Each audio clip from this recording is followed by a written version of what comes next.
And when he was at the place, he said to them, pray that ye enter not into temptation. Where temptation?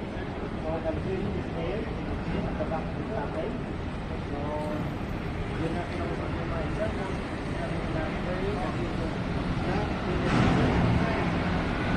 He was about to sit down, and sit down and pray. So the temptation that the Lord has said, pray is so yung stone in the altar, in front of the altar, yung flat stone doon. So that is the location where the Lord Jesus Christ prayed, here in the Garden of Gethsemane. 42. Saying, Father, if thou be willing, remove this cup from me. Nevertheless, not my will, but thine be done.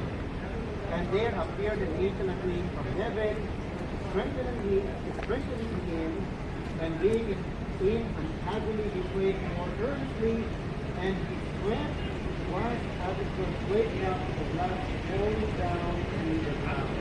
So that's why the blood stone in front of the altar, inside of the temple, is very important, because according to the local tradition, that is when the Lord Jesus Christ prayed in agony, and you